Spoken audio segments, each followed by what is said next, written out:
மேசராசி நண்பர்களுக்கு இந்த மாதத்தினுடைய ராசி பலன்களை காண்போம். மேசராசிக்கு அதிபதி செவ்வாய் இந்த மாதம் முழுவதுமே 2ஆம் இடம் என்று சொல்லக்கூடிய தனஸ்தானத்திலே சென்று அமர்ந்திருக்கின்றார். 2ஆம் இடத்திலே செவ்வாய் அமர்ந்து உங்களுக்கு ராசிக்கு 5ஆம் இடத்தையும், அதாவது 4ஆம் பார்வையாக ராசிக்கு 5ஆம் இடத்தை பார்க்கின்றார், ராசிக்கு 8ஆம் இடத்தையும் பார்க்கின்றார். அதேபோன்று உங்களுக்கு 9ஆம் இடம் என்று சொல்லக்கூடிய தந்தைக்குரிய வீட்டையும் ராசிநாதன் பார்க்கின்றார், 8ஆம் பார்வையாக பார்க்கின்றார். இந்த மாதம் மே மாதம் 15ஆம் தேதி வரை சூரியன் உச்சபலம் அடைந்து உங்கள் ராசியிலே அமர்ந்திருக்கின்றார். பொதுவாக சூரியன் நமது ராசியிலே உச்சபலம் அடைகின்ற பொழுது நமக்கு மிகுந்த ஒரு மரியாதைகள், ஒரு கௌரவம், போய் செல்கின்ற இடங்களில் நம்மளுக்கு ஒரு முக்கியத்துவம் என்று அனைத்துமே நம்மளுக்கு ஒரு சாதகமான சூழ்நிலை கிடைக்கும். அதுவும் 5 குடையவன் என்று சொல்லக்கூடியவர் சூரியன். உங்களுக்கு புத்திரக்காரகன் மற்றும் முன்னோர்களுக்குரிய வீட்டிற்கு அதிபதி சூரியன் உங்கள் ராசியிலே வந்து உச்சபலம் அடைகின்ற போது பிள்ளைகள் மூலியமாக சில நன்மைகளும், பிள்ளைகளுக்கும் உங்களுக்கும் இருக்கின்ற ஒரு அந்யோன்யம் அதிகரிக்கக்கூடிய வாய்ப்பு, உங்களது பிள்ளைகளும் இப்பொழுது பிரகாசமாக இருக்கக்கூடிய ஒரு வாய்ப்பு, இப்படி நல்ல சூழ்நிலைகள் எல்லாம் இப்பொழுது இருந்து கொண்டிருக்கின்றது. முன்னோர்கள் சார்ந்த விஷயங்கள் உங்களுக்கு நிறைய நன்மைகளை கொடுக்கக்கூடிய ஒரு சூழ்நிலை, குறிப்பாக முன்னோருடைய சொத்து உங்களுக்கு கிடைக்கக்கூடிய ஒரு வாய்ப்புகளை இப்பொழுது நாம் ஏற்படுத்திக் கொள்ளலாம். இப்படி இந்த மே மாதத்திலே 15ஆம் தேதி வரை சூரியன் உச்சபலம் அடைகின்ற பொழுது மிகவும் சாதகமாக இருக்கின்றது. அதேபோன்று உங்கள் ராசிநாதன் செவ்வாய் 2ஆம் இடத்திலே அமர்வது, 2ஆம் இடம் என்பது வாக்குஸ்தானம், குடும்பஸ்தானம் என்று சொல்லக்கூடிய இடம். கொடுத்த வாக்கை காப்பாற்ற வேண்டும் என்ற ஒரு ஆர்வம் இந்த மாதம் முழுவதும் உங்களுக்கு கண்டிப்பாக இருக்கும். ஆனால் உங்கள் வாக்குஸ்தான அதிபதி சுக்கிரன் 12ஆம் இடமான விரயஸ்தானத்திலே சென்று 12ஆம் தேதி வரை அமர்கின்றார். இந்த 12ஆம் தேதி வரை நீங்கள் கொடுத்த வாக்கை காப்பாற்றுவது என்பது சிரமமான காரியமாக இருக்கும். அதனால் எதையுமே சொல்லும் பொழுது கவனமாக சொல்வது உங்களுக்கு நல்லது. முடிந்தவற்றை சொல்லுங்கள். அதேபோல செவ்வாய் 2ஆம் இடத்திலே அமர்ந்திருக்கின்ற பொழுது குடும்பத்திலே சில பிரச்சனைகள் வந்து செல்வதற்கான வாய்ப்புகள் நிறைய இருக்கின்றது உங்களுக்கு. அதனால் சற்று கவனமாக விட்டு கொடுத்து செல்வது நல்லது. முக்கியமாக வார்த்தைகளிலே கவனம் செலுத்திக் கொள்ளுங்கள். பேச்சிலே எச்சரிக்கை தேவை. யாரிடத்தும் தேவையில்லாமல் வார்த்தைகளை பிரயோகம் செய்து அம்புகளை மாட்டிக்கொள்ளக்கூடாது. இந்த மாதம் அப்படிப்பட்ட ஒரு சூழ்நிலை உங்களுக்கு அதிகமாக இருக்கின்றது. அதேபோன்று உங்கள் ராசிக்கு வக்ரம் பெற்ற குருவின் பார்வை இருந்து கொண்டிருக்கின்றது. 18ஆம் தேதி வரை 9ஆம் இடத்திலே அமர்ந்து குரு பகவான் வக்ரகதி அடைந்திருக்கின்றார். வக்ரகதி அடைந்த நிலையிலேயே உங்கள் ராசியை பார்த்து கொண்டிருக்கின்றார். அது ஒரு நன்மை செய்யக்கூடிய காரியம் அல்ல. பிரச்சனையில் ஏதேனும் வருவதற்கான வாய்ப்பையும் ஏற்படுத்திவிடும். குறிப்பாக தந்தை மகனுக்குள்ளே ஏதேனும் பிராபலங்களை உருவாக்கும், பிரச்சனைகளை உருவாக்கும், மனக்கசப்பை உருவாக்கும், தந்தை வழி உறவுகளிடத்தில் ஏதேனும் பகை ஏற்படுத்தக்கூடிய சூழ்நிலை, பூர்வீக சொத்துக்கள், தந்தை வழியுள்ள சொத்துக்கள் ஏதேனும் நமக்கு பிரச்சனை தரக்கூடிய வகையிலே, இப்படி ஏதேனும் ஒன்று மன உளைச்சல் தரக்கூடிய வகையிலே அமைந்து கொண்டிருக்கும் வருகின்ற 15ஆம் தேதி வரை. அதனால் சற்று கவனமாக நீங்கள் கையாண்டு கொள்வது உங்களுக்கு நல்லது. எந்த விஷயத்திலும் ஈடுபாடு கொடுக்கும் பொழுது எச்சரிக்கையாக இருந்து கொள்வது உங்களுக்கு நல்லது. 3ஆம் இடம் என்பது இளைய சகோதர சகோதரிக்குரிய இடமாக விளங்கிக் கொண்டிருக்கின்றது. அந்த இடத்திற்கு அதிபதியாக விளங்கக்கூடிய புதன் உங்கள் ராசியிலே வந்து அமர்ந்திருக்கின்றார். தன்மானம் காக்க வேண்டும், எந்த விதத்திலும் கெட்ட பேர் வாங்கிவிடக்கூடாது என்பதிலே நீங்கள் அக்கறையாக இருப்பீர்கள் இந்த மாதம் முழுவதுமே. ஆனால் கிரகங்கள் நம்மை சும்மா விடாது. கிரகங்கள் உங்களை கண்டிப்பாக ஏதேனும் வகையிலே தொல்லை கொடுத்தே ஆக வேண்டும் என்ற நிலையில் இருக்கின்றன. வக்கரமற்ற சனியின் பார்வை 3ஆம் இடத்திற்கு இருக்கின்றது. வக்கரமற்ற குருவின் பார்வை 3ஆம் இடத்திற்கு இருக்கின்றது வருகின்ற 15ஆம் தேதி வரை. அதனால் நீங்கள் இந்த மாதம் முழுவதுமே சற்று கவனமாக இருக்க வேண்டிய ஒரு காலகட்டம். 18ஆம் தேதி குரு வக்ரகதியிலே பயிற்சியாகி விருச்சிக ராசி செல்கின்றார். அதுவரை 3ஆம் இடத்திற்கு பார்வை விழுந்து கொண்டிருக்கின்றது. ஆனால் இளைய சகோதர சகோதரியிடத்தில் ஏதேனும் பிரச்சனை வருவதற்கான வாய்ப்பு இருக்கின்றது.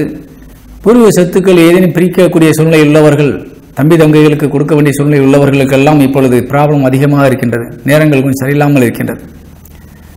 கவனமாக இருக்க வேண்டும். இல்லாவிட்டால் உங்கள் குடும்பத்திற்குள்ளே கருத்து வேற்றுமைகள் வரக்கூடிய வாய்ப்பு இருக்கின்றது. இளைய சகோதர சகோதரிகளிடத்திலே நீங்கள் ஏதேனும் ஒரு மனக்கசப்பை ஏற்படுத்திக் கொள்ளக்கூடிய சூழ்நிலைகள் அதிகமாக பலமாக இருக்கின்றது. மிக மிக எச்சரிக்கையாக கவனமாக நீங்கள் இருக்க வேண்டிய ஒரு காலகட்டம். அதேபோன்று 4ஆம் வீடு என்பது தாய்க்குரிய வீடு, மாணவருடைய கல்வி ஸ்தானம், நாம் சொத்துக்களை வாங்குவதற்குரிய இடம். அப்படிப்பட்ட இடத்திற்கு வருகின்ற 18ஆம் தேதி முதலே அக்ரகதி அடைந்த குருவின் பார்வை இருக்கப் போகின்றது. 18ஆம் தேதி வரை மாணவ மாணவிகள் சற்று கல்வியிலே நல்ல முன்னேற்றத்தை காணக்கூடிய வாய்ப்பு இருக்கின்றது. அதேபோல சொத்துக்கள் வாங்குவதிலே 18ஆம் தேதிக்கு மேலே எச்சரிக்கையாக வாங்க வேண்டும். ஏதேனும் வில்லங்க சொத்துக்களை வாங்குவதற்கான வாய்ப்பை ஏற்படுத்தி கொடுத்துவிடும். வண்டி வாகனங்களிலே நீங்கள் செல்கின்ற பொழுது பயணங்களிலே சற்று கவனம் தேவை. குறிப்பாக தாய்க்குரிய வீடு என்பதால் 18ஆம் தேதிக்கு மேலே தாயார் உடல்நலத்திலே ஏதேனும் சிறிய பிரச்சனை வருவதற்கான வாய்ப்பு இருக்கின்றது. அதனால் நீங்கள் நான் குறிப்பிடுகின்ற தேதியிலிருந்து நீங்கள் சற்று எச்சரிக்கையாக இருந்து கொள்வது நல்லது. ஏதேனும் சிறிய பிரச்சனைகளாக இருந்தால் உடனடியாக அதை சரி செய்து அதற்குரிய ஒரு நிவர்த்தியை தேடிக்கொள்வது உங்களுக்கு நல்லது. அதே போன்று 5ஆம் இடம் என்பது புத்திரஸ்தானம், முன்னோர்களுக்குரிய வீடு. அந்த வீட்டிற்கு அதிபதி உங்கள் ராசியிலே வந்து அமர்ந்திருப்பதால் மிக நன்மையான விஷயங்கள் நடக்கும் என்பதை குறிப்பிட்டிருக்கிறேன் ஏற்கனவே. ஆறுக்குடையவன் என்று சொல்லக்கூடிய 6ஆம் வீட்டிற்கு அதிபதியாக விளங்கக்கூடிய புதன் ராசியிலே வந்து அமர்ந்து விட்டார். ராசியிலே அமர்ந்து 7ஆம் இடத்தை பார்த்து கொண்டிருக்கின்றார். 7ஆம் இடம் என்பது களத்திரஸ்தானம், உங்களுக்கு மனைவிக்குரிய வீடு. அந்த வீட்டிற்கு அதிபதி சுக்கிரன் வருகின்ற 11ஆம் தேதி வரை 12ஆம் இடம் என்று சொல்லக்கூடிய விரயஸ்தானத்தில் வந்து அமர்ந்து கொண்டிருக்கின்றார். 11ஆம் தேதி வரை உங்கள் இல்லற துணையுடன் நீங்கள் சற்று கவனமாக பேச்சுவார்த்தையில் வைத்துக் கொள்ள வேண்டும். இந்த நேரத்திலே அவர்கள் மூலியமாக உங்களுக்கு செலவுகள் வரக்கூடிய சூழ்நிலை இருந்து கொண்டிருக்கின்றது. அதனால் அந்த நேரங்களிலே நீங்கள் பொறுமையாக நிதானமாக கையாண்டு கொள்ள வேண்டும். ஏன்னா நேரம் உங்களுக்கு இப்பொழுது சரியில்லாத நேரம். இல்லாவிட்டால் உங்களுக்கு பிரச்சனையை வளர்த்து விடுவதற்காகவே 6 வந்து அங்கு அமர்ந்திருக்கின்றார். குறிப்பாக உங்களது இல்லற துணையில் சொல்லக்கூடிய கணவனோ மனைவியோ உங்களுக்குரிய கிரகம் இப்பொழுது ஒரு வாய்ப்பில்லாத சூழ்நிலை இருப்பதால் குடும்பத்திலே பிரச்சனைகள் வருவதற்கான வாய்ப்பு நிறைய இருக்கின்றது. அதனால் கவனமாக இந்த மாதத்தை நீங்கள் கொண்டு செலுத்த வேண்டிய கடமையில் இருக்கின்றீர்கள். குறிப்பாக உங்களது மனைவியோ கணவனிடத்திலோ நீங்கள் வருகின்ற 11ஆம் தேதி வரை எச்சரிக்கையாக இருப்பது நல்லது. 11ஆம் தேதிக்கு மேலே சுக்கிரன் உங்கள் ராசியிலே வந்து அமர்ந்து விடுவதால் உங்களுக்குள்ளே ஒரு அருமையான ஒரு அந்யோன்யம் ஏற்படக்கூடிய வாய்ப்பு இருக்கின்றது, சந்தோஷம் ஏற்படக்கூடிய வாய்ப்பு இருக்கின்றது. அதே போன்று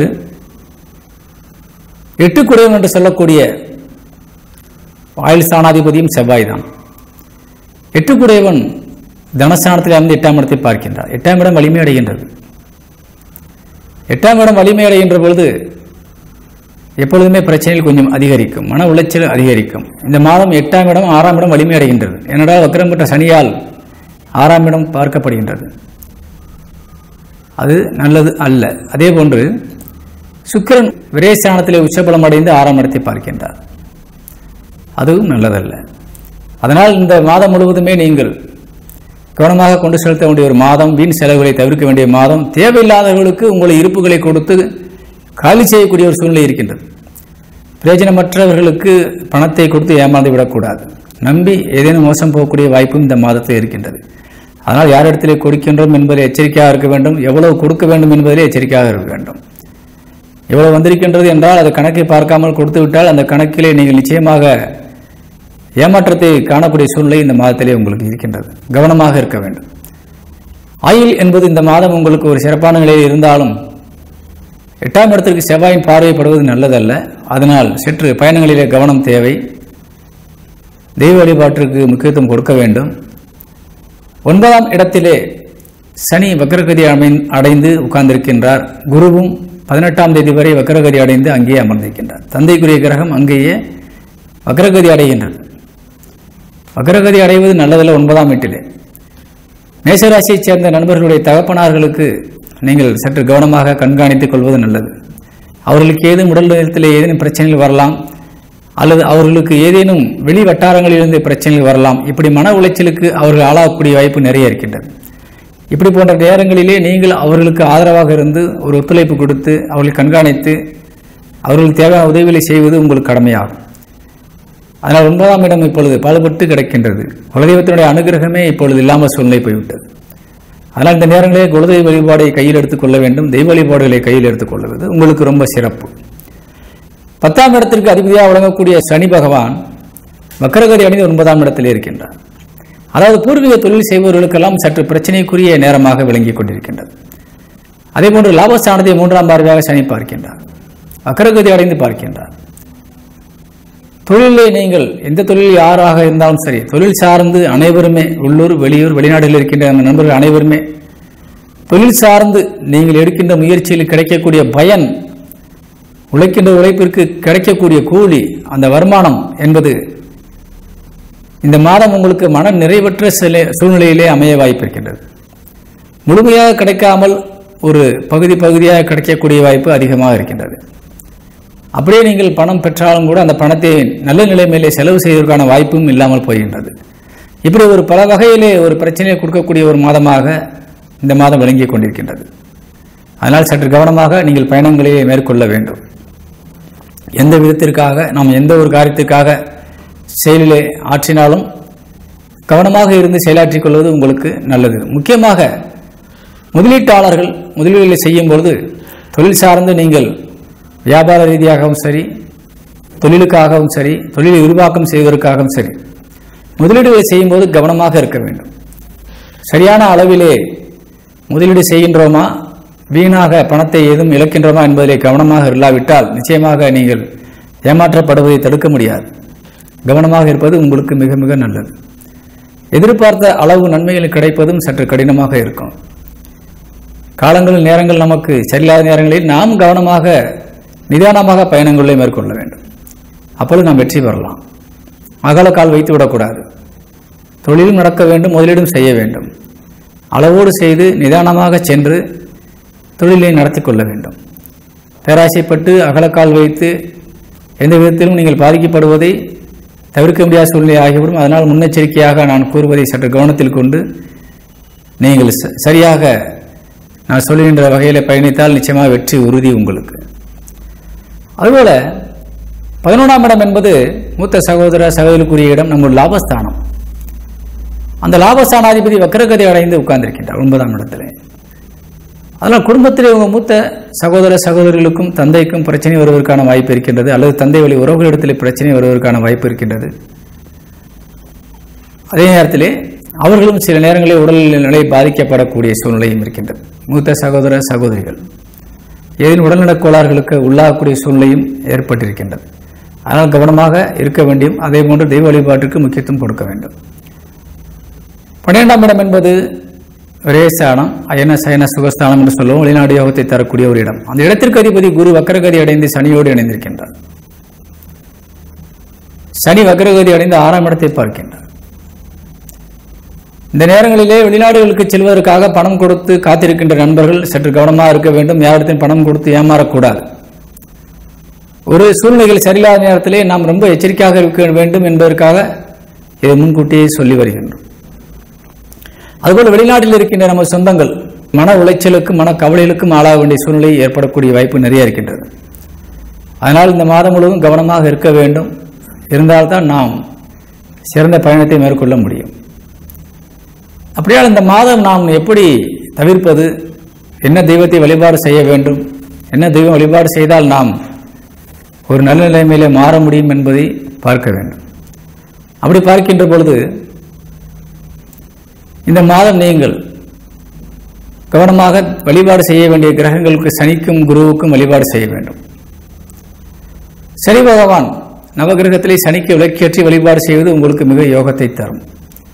அதேபோல குரு தட்சிணாமூர்த்தி வழிபாடை நீங்கள் கையில் எடுக்கின்ற பொழுது நிச்சயமாக உங்களுக்கு நன்மைகளை செய்யக்கூடிய சூழ்நிலை உருவாகும். பிரச்சனைகளை வெளிவந்து நீங்கள் சந்தோஷத்தை அடையலாம், அல்லது பிரச்சனையிலிருந்து காக்கப்படலாம், பாதிப்பிலிருந்து விலகலாம், நஷ்டத்திலிருந்து விலகுவதற்கான வாய்ப்பு நீங்கள் இந்த தெய்வ வழிபாடை கையில் எடுக்கின்ற போது கண்டிப்பாக உங்களுக்கு கிடைக்கும். குறிப்பாக சனி பகவானுக்கு நீங்கள் சனிக்கிழமை காலையிலே சென்று நவகிரகத்திலே விளக்கேற்றி வழிபாடு செய்துவிட்டு வெளியிலே வந்து கால ஊனமுற்றவர்கள் யாராவது இருந்தால் அவருக்கு உணவுகள் வாங்கி கொடுப்பது உங்களுக்கு நிறைய நன்மைகளை செய்யும். பிரச்சனையில் வந்து வெளிவருவதற்கான வாய்ப்பு நிறைய கிடைக்கும். அதே போன்று இந்த மாதம் முழுவதுமே நீங்கள் எந்தெந்த வகையில் எச்சரிக்கையாக இருக்க வேண்டும் என்பதை குறிப்பிட்டிருக்கின்றேன். அதை உன்னிப்பாக கேட்டு பயன்பெற்றுக் கொள்ள வேண்டியது உங்கள் கடமை. இப்பொழுது இந்த மேசராசி நண்பர்களுக்கு இந்த மாதத்திலே சந்திராசிரமம் எந்த நாட்களே வருகின்றது என்பதை காண்போம். இந்த மாதம் 18ஆம் தேதி இரவு 9:19 முதல் 21ஆம் தேதி அதிகாலை 4:04 வரை உங்களுக்கு சந்திராசிரமம் இருக்கின்றது. இந்த நேரத்திலே மேசராசி நண்பர்கள் சற்று கவனமாக சிந்தித்து செயல்பட வேண்டும் என்று கேட்டுக்கொள்கின்றேன். இந்த மாதத்திலே வருகின்ற முக்கிய தினங்களை நாம் தெரிந்து கொள்ள வேண்டும். இந்த மே மாதம் 1ஆம் தேதி முதல் 31ஆம் தேதி வரை என்பது நம்ம தமிழுக்கு சித்திரை மாதம் 18ஆம் தேதி முதல் வைகாசி மாதம் 17ஆம் தேதி வரை. இந்த சித்திரை நம்ம தமிழ் ஆண்டு, புதிய ஆண்டு பிறந்திருக்கின்றது. அந்த சித்திரை மாதத்தினுடைய 18ஆம் தேதி முதல் வைகாசி 17 வரை. ஆங்கில தேதிக்கு மே மாதம் 2ஆம் தேதி தேய்பிரை பிரதோஷ நாளாக இருக்கின்றது. தேய்பிரை நாள் அன்றைய தினம் பிரதோஷம். 3ஆம் தேதி மாத சிவராத்திரி தினம் தேய்பிரை முகூர்த்த நாளாகவும் இருக்கின்றது. 4ஆம் தேதி சர்வ அமாவாசை தினம். இந்த 4ஆம் தேதி தான் அக்னி நட்சத்திரம் ஆரம்பமாகின்றது. மே மாதம் 4ஆம் தேதி அக்னி நட்சத்திரம் ஆரம்பம். அதேபோல 6ஆம் தேதி நீங்கள் சந்திர தரிசனம் காண்பதற்கு உகந்த நாள். 8ஆம் தேதி சதுர்த்தி விரதம். 10ஆம் தேதி சஷ்டி விரதம் அன்று வளர்பிறை முகூர்த்த நாள். 14ஆம் தேதி ஏகாதசி விரதம். 16ஆம் தேதி வளர்பிறை நாள் பிரதோஷம் அன்று முகூர்த்த நாள். 18ஆம் தேதி பௌர்ணமி விரதம் வைகாசி விசாகம். 22ஆம் தேதி சங்கடகர சதுர்த்தி தினம். 24ஆம் தேதி சிரவண விரதம் தேய்பிரை முகூர்த்த நாள். 29ஆம் தேதி அக்னி நட்சத்திரத்தினுடைய நிவர்த்தி அடையக்கூடிய நாளாக இருக்கின்றது. அன்று தேய்பிரை முகூர்த்த நாள். 30ஆம் தேதி சர்வ ஏகாதசி தினம், அன்றைய தினம் கரிநாள். 31ஆம் தேதி பிரதோஷம், அன்று கரிநாளாகவும் இருக்கின்றது. அதேபோல இந்த மாதத்திலே கிரகங்கள் எந்தெந்த கிரகங்கள் பயிற்சி ஆகின்றன என்பதை காண இருக்கின்றோம். 7ஆம் தேதி சனி பகவான் தனுசு ராசியிலே வக்ரகதியை அடைகின்றார், வக்ர நிலைக்கு ஆரம்பிக்கின்றார். 12ஆம் தேதி மேஷத்தில் இருந்த புதன் ரிஷபத்திற்கு செல்கின்றார். 15ஆம் தேதி சூரியன் மேஷத்தில் இருந்து ரிஷபத்திற்கு செல்கின்றார். சூரியன் ரிஷபராசிக்கு வைகாசி 1ஆம் தேதி அங்கே சென்று விடுவார். அதுவரை மேஷத்திலே இருக்கின்றார். 18ஆம் தேதி குரு வக்ரகதி அடைந்து பின்னோக்கி நகர்ந்து விருச்சிக ராசியில் சென்று அமர்கின்றார். 29ஆம் தேதி புதன் மிதுன வீட்டிலே, சொந்த வீட்டிலே சென்று ஆட்சி பலம் அடைகின்றார். இது கிரகங்கள் இந்த மாதத்திலே பயிற்சி ஆகின்ற விவரங்கள். இந்த கிரகங்கள் பயிற்சி ஆகின்ற பொழுது 12 ராசிக்காரர்களாகிய நமக்கு எந்தெந்த வகையிலே சில சாதகம் இருக்கின்றது, எந்தெந்த வகையிலே பாதகம் இருக்கின்றது என்பதை முழுமையாக நாம் தெரிந்து வைத்துக் கொள்ள வேண்டும். அதற்கு தகுந்தாற்போல் நாம் காரியங்களை சாதித்துக் கொள்ள வேண்டும். இந்த மே மாதம் 12 ராசிக்காரர்களுக்குமே ஒவ்வொரு வகையிலே ஏதேனும் ஒரு வகையான நன்மையோ ஒரு பிரச்சனையோ கொடுக்கக்கூடிய சூழ்நிலையில் இந்த மாதம் அமைகின்றது. காரணம், மிகப்பெரிய சுபகிரகமான குருவும் மிகப்பெரிய ஒரு பாவகிரகமான சனியும் வக்ரகதி அடைகின்றன. இந்த வக்ரகதி அடைகின்ற பொழுது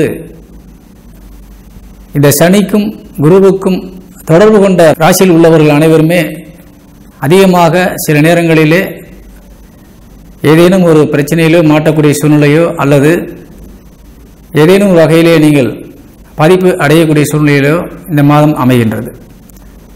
ஆனால் இந்த மாதம் நீங்கள் கொஞ்சம் சொல்லுகின்ற விஷயங்களை கவனமாக கருத்தில் கொண்டு எச்சரிக்கையாக நீங்கள் பயணம் செய்தீர்கள் என்றால் நிச்சயமாக நாம் பாதுகாப்பாக இருக்கலாம். ஏன்னா கிரகங்கள் என்பது அவர்கள் செய்ய வேண்டிய கடமையை செய்வதற்காக அந்தந்த நிலையை அடைகின்றார்கள். அதை நாம் முன்கூட்டியே தெரிந்து கொள்வதால் அதற்கு தக்கவாறு நாம் வளைந்து கொடுத்து செல்லும் பொழுது நிச்சயமாக நாம் பாதுகாக்கப்படுவோம். முதலீடுகள் பாதுகாக்கப்படும், பிரச்சனைகளை தவிர்த்து கொள்ளலாம். ஏதேனும் ஒரு வகையிலே முயற்சிகளை எடுக்கின்ற பொழுது எச்சரிக்கையாக இருக்கலாம். இப்படி ஏதாவது ஒரு வகையில் உங்களுக்கு பலன் கிடைக்கக்கூடிய வாய்ப்பு இருக்கின்றது. கண்டிப்பாக 12 ராசிக்காரர்களுக்கும் ஏதேனும் ஒரு வகையிலே இந்த சனியும் குருவும் தொடர்பில் தான் இருப்பார்கள்.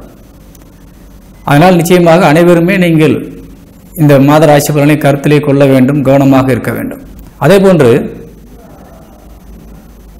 நான் மாதம் குறிப்பிடுவது போன்று ஜாதகம் பார்க்க விரும்பும் நண்பர்கள் தாராளமாக என்னிடத்திலே என்னுடைய வாட்ஸ்அப் நம்பருக்கு தொடர்பு கொண்டு உங்களுடைய ஜாதகத்தை அனுப்பி பலன்களை தெரிந்து கொள்ளலாம்.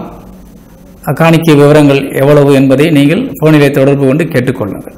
அதேபோன்று கமெண்ட் பாக்ஸிலே கேள்வி கேட்டு தயவுசெய்து எனக்காக காத்திருக்கும் நண்பர்கள், எனக்கு நேரமின்மையின் காரணமாக பதிலளிக்க முடியாத சூழ்நிலை, வேறு ஏனும் என்னை தவறாக புரிந்து கொள்ள வேண்டாம். தயவுசெய்து நீங்கள் தொடர்ந்து ராசி பலனை கண்டு பயன்பெற்றால் எனக்கு போதுமானது. வணக்கம்.